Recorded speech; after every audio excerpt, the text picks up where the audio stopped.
Hello friends, आज की class में हम क्लास 9th का नए चैप्टर शुरू करेंगे। आज का हमारा चैप्टर है 7, जिसमें आज का चैप्टर का नाम त्रिभुज है, जिसे हम ट्रिंगल्स कहते हैं। तो आज हम समझेंगे पहले त्रिभुज यानी ट्रिंगल्स होता क्या है।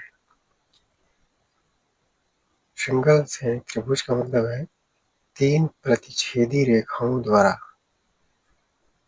बनाई गई एक बंद आकृति एक त्रिभुज कहलाती है। त्रि का अर्थ है 3।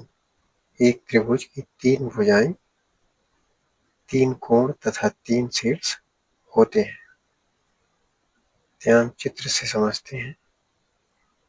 यहाँ हमें एक चित्र दिया हुआ है। चित्र का नाम ABC है, जो कि एक त्रिभुज का चित्र है।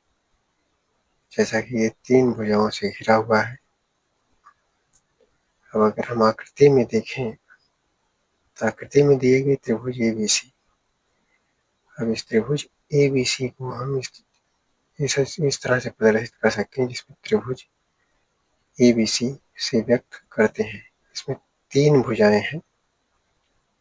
पहली भुजा AB, दूसरी BC, तीसरी CA है। और इसमें 3 कोण है। पहला कोण A,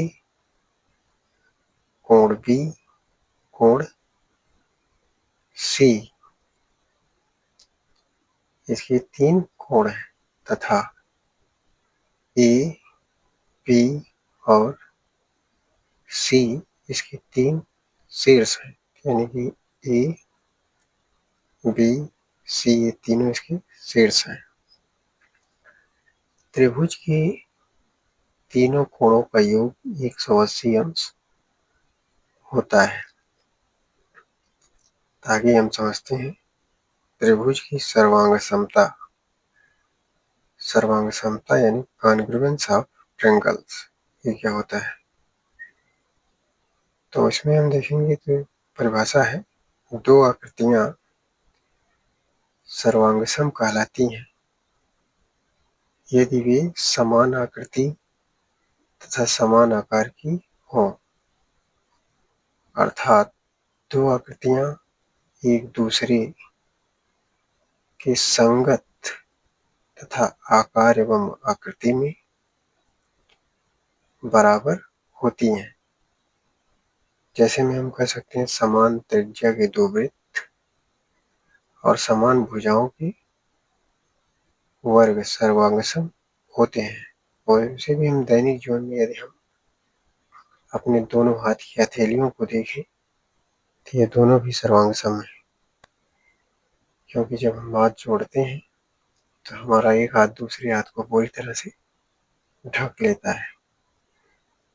आगे हम इसे चित्र के माध्यम से समझेंगे, जिसमें हमने एक चित्र ले रखा है, जिसमें वर्ग के चित्र हमें लिए हैं।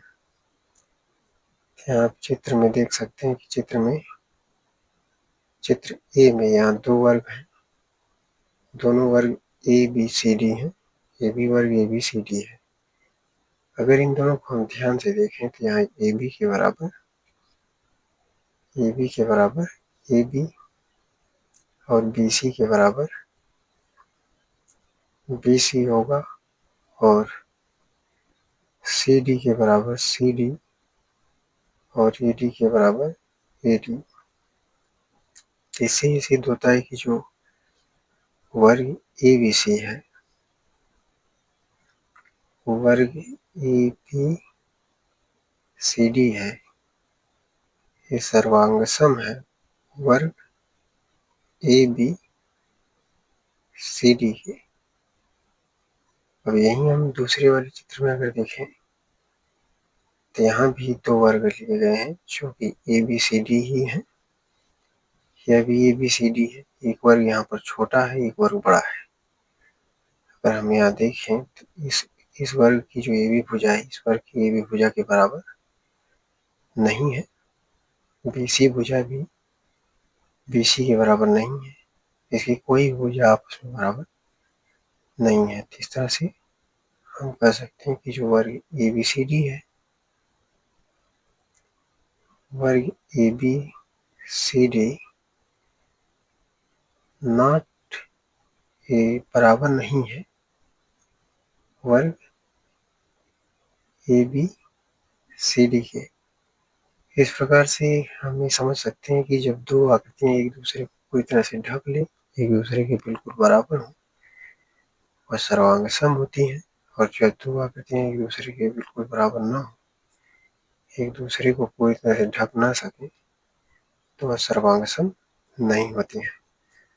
हम आशा करते हैं कि आप समझ गए होंगे। वीडियो को लाइक करें, चैनल सब्सक्राइब करें। धन्यवाद।